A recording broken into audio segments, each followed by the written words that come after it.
Bismillahirrahmanirrahim. د دولسم لیکچر دویم ویډیو ته ښه راغلاست. د څنګه چې د لیکچر په اولي بخش کې په اولي ویډیو کې مونږه سټرکچر وپیژنده په سی پلس پلس کې. We came to know how to create structures, how to create variables, how to access members of a structure, and what is the use of a structure in C++. Now another thing is, what else can we do with structures? Of course, if it is a user-defined data type or a user-defined variable, we can pass it to functions. ما میتونیم که structure را به function هم pass کنیم. A structure variable can be passed to a function in similar way a normal argument. Consider the example. این مثال شما ببینید.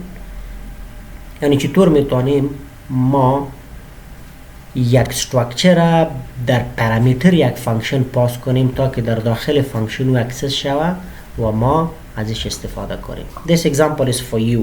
اینجا ببینید که ما در این مثال در داخل من فانکشن هم کد داریم. بعداً یک فانکشن را گرفتیم که تایپ یک structure را پاس میکنه و بعداً آپورتش. So you have to practice it on yourself. What I'll do, ما اینجا آمده یک نو فایل میگیرم and we'll have our own example.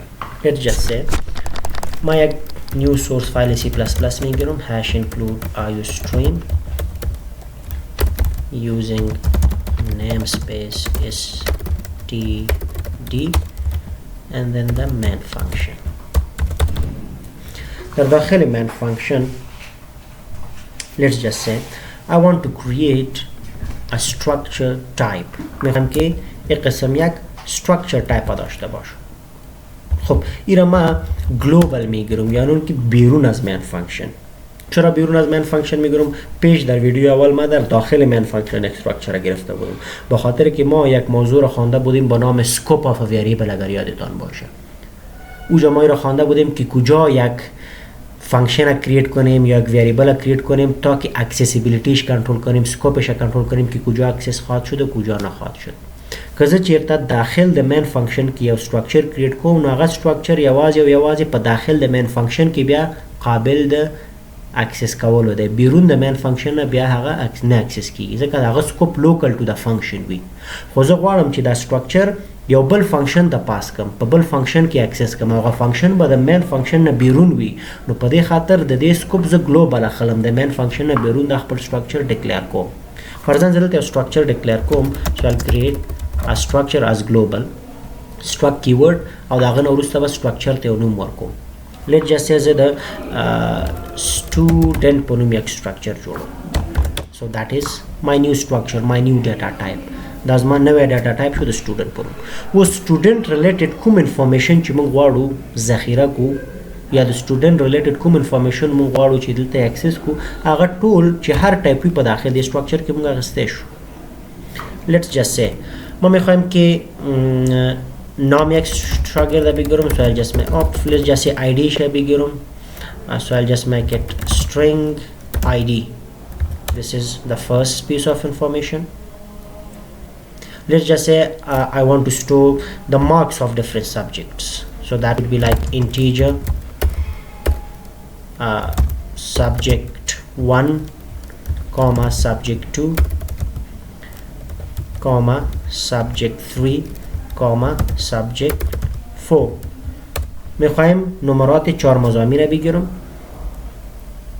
then what I want to do, let's just say I want to have the grade of this student, maybe character grade, and then let's just say I want to have the total marks, so that would be like, or the percentage, float PR for the percentage. This is the information that I want to collect about a student. درباره یک محصل ما این information هم میخوایم که داشته باشه. درباره هر محصل آیدیش، نمرات 4 مضامینش میتونه 5 6 7 باشه، گریدش و let's just say the percentageش. Now the thing is, اگر فرضاً در داخل من فانکشن ما میایم و یک انستنس یک وریبل از این تایپ استراکچر جور میکنم برای یک محصل، فرضاً ما اینجا نوشته میکنم که student اور یک data type ما شد، نه به data type ما میتونم مختلف وریبل ها را جور کنم. student let's just say Ali. now about Ali I want to access its members and give it some values. For example ما میگم که علی dot id for example یک id برش میدم چون تایپ string است در داخل دبل کوت میگیرم that should be cs-001 issued علی id. علی dot subject 1 marks for example نمره مضمونی اولش 52 و علی dot subject 2 marks subject 2 is equal to let's just say 65. Ali dot subject 3 marks that should be around 95 and Ali dot subject 4 marks so that should be 75 and then Ali dot grade grade is a character گرفتیم let's just say it's B and Ali dot percentage چونیره float گرفتیم I'll give it around 75.4%. equal information یالی شد. شما میبینید که چقدر باسانی توسط این نام استراکچر ما میتونیم کل related informationش یه ذخیره کنیم. Now the thing is I want to print this content but I want to print it using a function. ما چی میخوایم؟ ما میخوایم که structure علی را ما جور کردم و این را initialize کردم. ما میخوایم که این علی structure را با یک فانکشن روان کنم در پرامیترش و در داخلی و فانکشنی پرینتش کنم. ما نمیخوایم در داخل مین فانکشن برای هر یک structure type برای علی احمد جدا جدا پرینت استیتمنت ها نوشته کنم. یک فانکشن را داشته باشم ما برش چی را روان میکنم structure روان میکنم در داخلش و برای ما پرینت خودش بگیره. For that what I'll do ما یک فانکشن را جور میکنم. So that should be like void and the name of the function let's just say print std و در argument چی میگیرم برای فانکشن ما چی روان خواهد کردیم در پرامیترش ما یک انستنس یک وریبل تایپ student structure روان میکنیم. قسمی که ما در پرامیتر چی میگرفتیم اینتیجر x قسمی نه وقتی که اینتیجر ویلیو روان میکردیم حال یک structure روان میکنیم و تایپش student است. So I'll have to write student a به شکل هر چیزی که باشه. And then inside the function what I can do I can access this past structure and print its members here. For example मैं नोشته میکنم cout let's just say student id مساوی میشه a dot id a امو وریبلی است که ما برش روان خواهد کردیم یعنی هر وریبلی که هر structure که ما روان میکنیم در a کپی میشه و یک یک ممبرش ما اکسس میکنیم.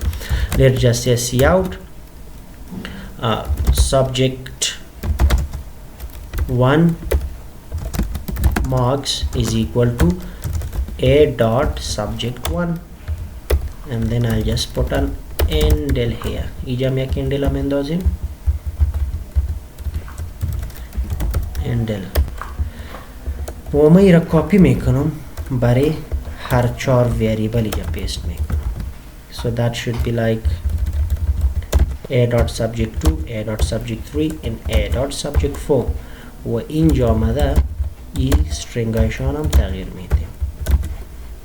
بعد از این چی میخواستم بکنم بعد از این گریدش پرینت میکنیم. So that should be cout grade is equal to چیزی که a dot grade داره و بازم cout percentage is equal to چیزی که a dot percentage member داره.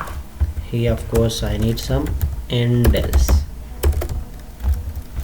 and here as well I'll put an endel. Now این فانکشن ما ساختیم حالا میخوایم که فانکشن رو کال کنم. So what I'll do I'll call the print std function. نام فانکشن ما چی بود؟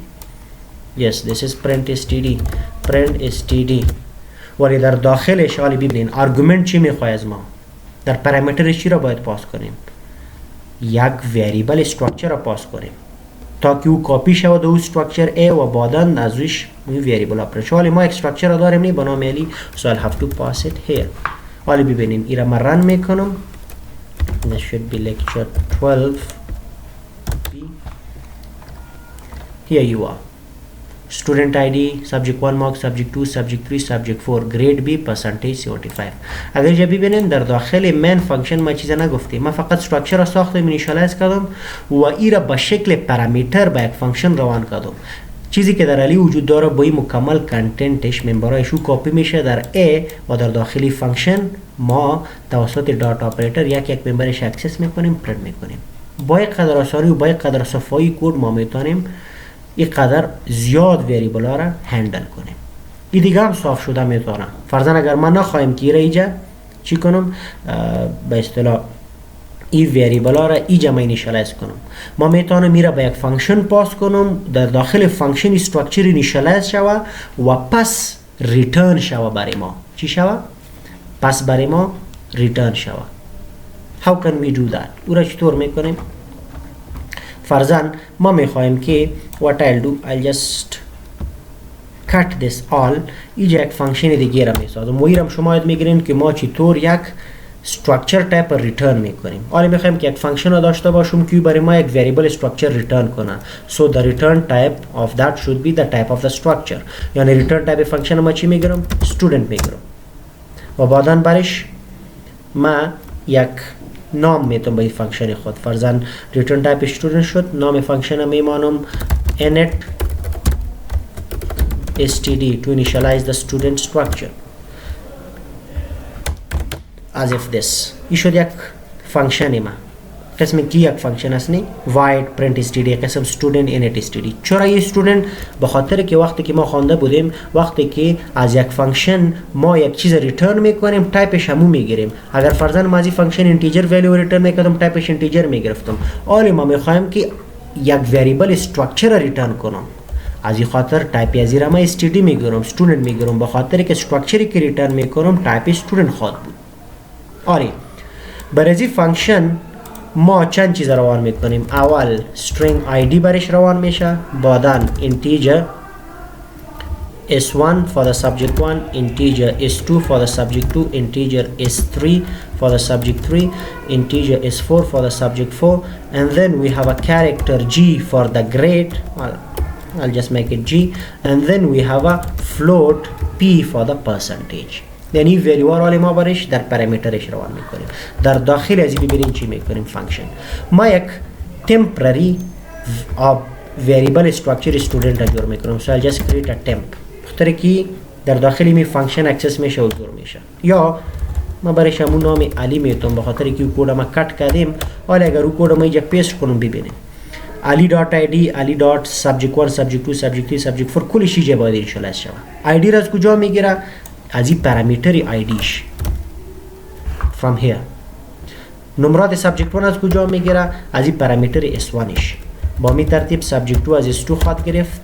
این موضوع فانکشن هایتان است. کس اگر دی شک داره لطفاً به موضوع فانکشن ها مراجعه کنه. اونجا ما این پارامتر این ارگومنت این چیزا رو خواندیم. and this should be from g and this should be from p. حالا ببینین ما در داخل فانکشن یک استراکچر به نام علی را ساختم و آیدی سابجکت 1 سابجکت 2 کلش اینیشالایز کردم از پارامترهای می فانکشن. وقتی که اینیشالایز شد در آخر ما چی میکنم؟ همین وریبل استراکچر ریترن میکنم. so I'll just return علی را باید ریترن کنم و اینجا ریترن تایپ فانکشن خود استودنت گرفتیم. چرا؟ به خاطر که علی یک استراکچر تایپ استودنت است. سو ریترن تایپش میشه استودنت. گفتیم نه استراکچر که میسازیم یعنی که یک یوزر دیفاین دیتا تایپ میسازیم با شکل اینتیجر فلوت دبل آر استودنت ما استفاده میکنیم. آلی وقتی که من میخوایم که اینجا یک چی را اینیشالایز کنم، فرضاً اینجا ما میخوایم که علی یا let's just say احمد یک استراکچر است، این را ما ساختم. حالا میخوایم این را اینیشالایز کنم. چطور اینیشالایز میکنم؟ میگم کی مساوی میشه با فانکشن را کال میکنم با نام init std فانکشن را که ساخته بودیم. حالا وقتی که فانکشن را کال میکنیم let me see if I have it correct init std در داخل از این ما باید او کل ولیو را پاس کنم. for example اول ایدیش پاس میکنم that should be cs001 بعداً subject 1 marks 52 65 78 95 این شد نمرات 4 مضمون. بعد از او character g ما گریدش باید بتونم let's just say a شد و بعد از او percentage و float است for example 85.4 اینیشالایز میکنه وقتی که اینیشالایز کرد پس او ابجکت ریترن میکنه. او را ما در احمد ذخیره میکنیم و وقتی که ذخیره کردیم پس این احمد ما پاس میکنیم به فانکشن بادی خود تا که او را پرینت کنه. Now let me just run it. If we are not mistaken this should work properly. ببین چقدر با آسانی کار میکنه. عالی. این خو یک انستنس است. ما چند تا را کال میکنم. فور اگزامپل عالی دیگر را میسازم. student خان مساوی میشه. حالی را باید اینیشالایز کنم یا اگر این قسم شما میکنین خان یک تایپ استودنت استراکچر جور شد، حالا میگم که خان مساوی میشه چی میکنم؟ اینیشالایز میکنم. so I'll just make call the function init std. اول یک ایدی باید پاس کنم. let's just say cs002 بعدا نمرات بعدا grade for example این شد grade B و بعدا percentage let's say this is 75.5. صحیح شد. این فانکشن رو اینیشالایز میکنه پس این آبجکت این وریبل استراکچر ریترن میکنه. حالا یک فانکشن دیگه داشتم با نام print std. اگر ما برش خانه پاس میکنم این استراکچر را پاس میکنم و در داخلش گرفته ای را پرینت میکنه. ما پیش از اینجا یک سی اوت را میمانم. let's just see out تا که کمی فاصله را داشته باشیم بین اردویشون. and del. Now if I just run this you will see here این شد دیتا یک شاگرد، این شد دیتا دوم شاگرد. با می ترتیب آلی در داخل من فانکشن ما فقط اینی دو تا لاین اف کد نوشته میکنم. استراکچر را جور میکنم، اینیت را کال میکنم، دیتا را برش پاس میکنم که اینیشالایز کنه پس استراکچر را ریترن میکنه. باز فانکشن دیگه را کال میکنم، امی استراکچر را برش پاس میکنم تا کی را پرینت کنه. آلی من میتونم که صدها ماسله با می دو سی لاین آف کود هندل کنم بدون از اینکه ما در فکر وریبلایش باشم. نیم 1 نیم 2 نیم 3 نیم 100 مارک 1 مارک 2 مارک 3 از این جنجال خلاص شدیم. بسیار با آسانی کار میکنیم. so that is how we can pass a structure to a function and that is how we can return a function from return a structure from a function. به شکل ما با یک structure pass هم کده میتونیم با یک function structure و با یک function structure return هم کده میتونیم. This is another example how a function returns the structure. ایره ما عملا دیدیم. You can work on it. Next thing C++ pointer to structure.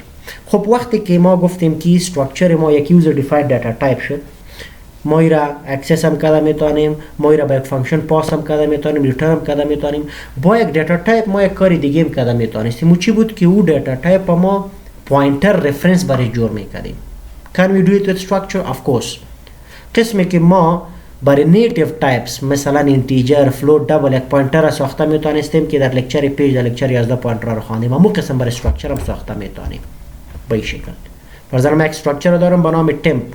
ما میتونم پوینتر را برای temp بسازم. فقط چیزی که تغییر میخوره که اینجا از بجای end float double ما نام استراکچر خود میمانیم. دیگه طریقه ساختن پوینترش سیم است. هیچ تفاوت دیگه نداره. So I'll just leave it to you. Practice it که چطور شما پوینتر استراکچر میتونین بسازین. اگر شما پوینتر اینتیجر، فلوت، دبل میتونین بسازین با مو شکل پوینتر استراکچر هم ساخته میشه. نو ایشو. This is an example. ایده مثال شما ببینید عملا داده شده. یک استراکچر با نام distance ساخته شده. در داخل من فانکشن یک پوینتر distance ساخته شده و یک وریبل distance. آلی ادرسی از این وریبل d که یک استراکچر تایپ وریبل است با این پوینتر ptr assign میشه به این شکل. address of d is assigned to the pointer of the same type. قسمی که ما میکاره با float و double میکردیم. And this is the output you will get. So that's just for your practice. And for your homework, what you should do, try creating a structure within structure. Nested structure را شما جور کنین. ایرا try کنین، سرچ کنین. در داخل یک structure دیگه structure را جور کنین، ببینین چه قسم میشه و چه قسم اکسس میشه. یعنی اگر شما یک structure را ساخته میتونین نه نوشته میکنین struct a. این شد structure تان. در داخل از این دیگه منبرا خواهد بود مثلا integer x. آلی یک structure در داخل از این structure را بسازید. structure b مثلا. و باز در داخل از این وریبل ها باشه اینتیجر y. یک قسم nested structure ها را بسازین و باز ببینین که چطور توسط a b را اکسس میکنین و توسط b y اکسس میکنین. That is your homework. Try it with yourself. So that's it for this lecture and keep practicing. Have a nice day.